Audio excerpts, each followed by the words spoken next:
Hi everyone, welcome to Webology Learn for Good.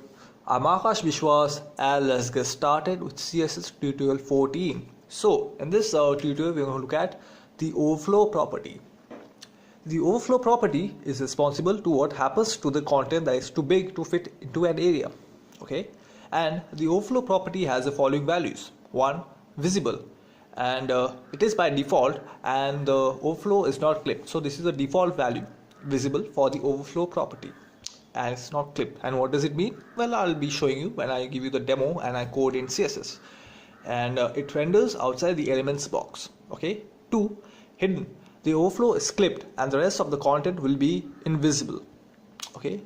3rd, scroll, the overflow is clipped but a scroll bar is added to see the rest of the content. Okay. 4. Auto, if overflow is clipped, a scroll bar should be added to see the rest of the content. Okay, but do note something.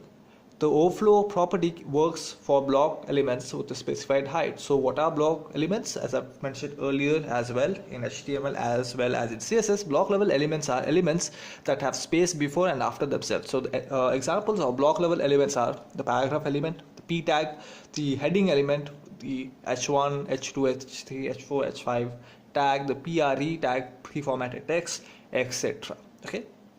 So but we have to specify a height in order to use the overflow property. So let's move on. The overflow-x and overflow-y properties.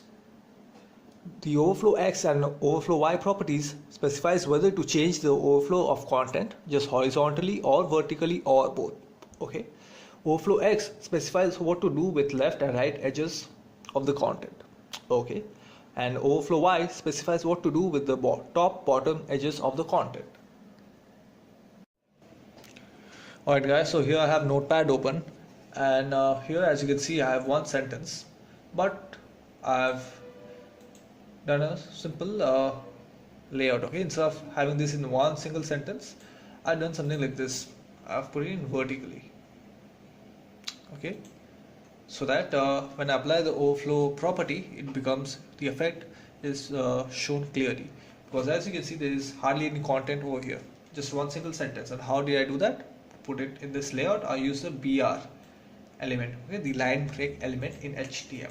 So let's apply the overflow property to the P selector.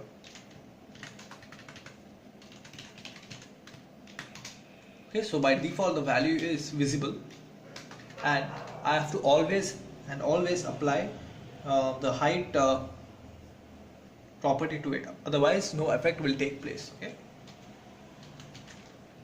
so by default I put not by default, but I assign a value, say 50 pixels. Okay,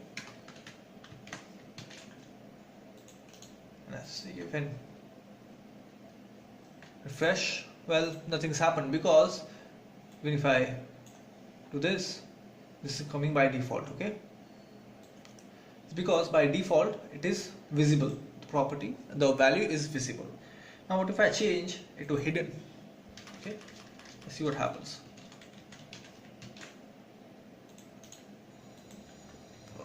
You see something? It hit the first say sentence, I love HTML. Okay,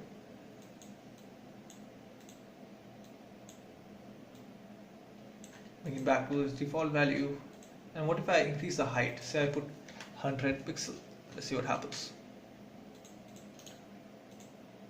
Let's come back.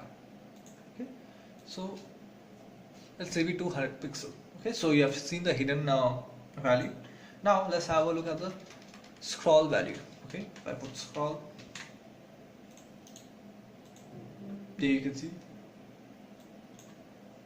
let's put the scroll bar by default. Okay, both for the horizontal alignment as well as the vertical alignment. Now if I decrease this size, okay, you can see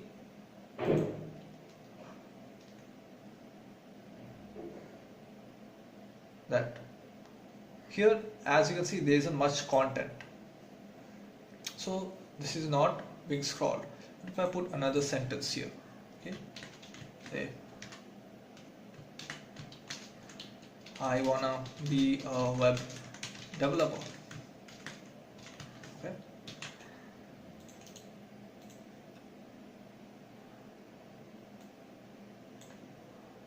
still same, it's not happening. And why is that? Because my height is too big. If I reduce the size to say 50, and now you can see makes a difference. So this is very useful and used a lot in web designing when you have two elements side by side and you want to put a scroll bar or even make a window, small window with both vertical and horizontal scroll bar. So if I reduce this size, okay, and if I had more content on my right, I would have been able to scroll to the right or left as well. Okay, but as a height was too big, I wasn't able to scroll. But as I reduced the height and also I have introduced another sentence with the paragraph element, I'm able to see two of these scroll bars. Okay, so here as there are more content, this is more content, you can see it being scrolled. But here as there is just a single sentence, nothing's happening. The effect is not happening. Okay, now let's keep it back to its default value.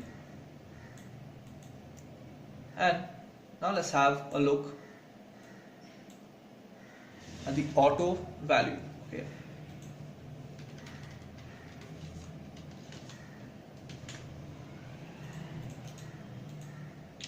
oh, there you go. By auto, it's putting a scroll bar. Okay, but so putting on the vertical side, not horizontally. Okay. Now similarly we can apply as the overflow property is used to apply for all this, both the side, both left and right as well as top and bottom. I can just apply to the right, okay, if I want. So instead of overflow, I'm going to put overflow-x, okay, as a property, and overflow-x specifies what to do with the left or right edges of the content. Okay, so I'll just put as scroll, and you can see being scrolled. Okay, similarly I can put it as hidden also.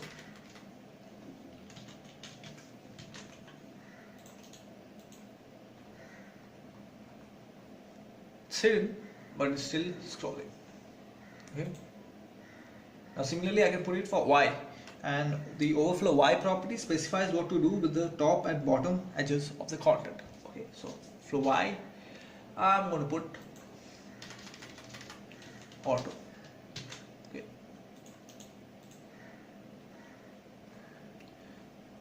so here's supposed to happen, but there's nothing much has changed.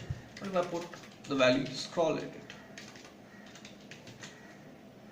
and zoom out a little bit so that you get the effect by default. So you can see this is happening. Okay, scroll bar has come just for the top and bottom, okay, and not right and left, because I've specified it for overflow y, which specifies only for the top and bottom edges. Okay, so that's it for this video tutorial. Hope you guys have liked it, and if you like, do hit that thumbs up button, and do let me know if you like this video or dislike this video. Do comment, leave a comment, and do share this video if you know someone who's learning CSS and wants to really master the art of CSS, because I feel that CSS is more than coding. It's a very artistic medium to bring out creativity, okay, using computers and coding. Okay, and lastly, do subscribe, and as usual, thanks for watching.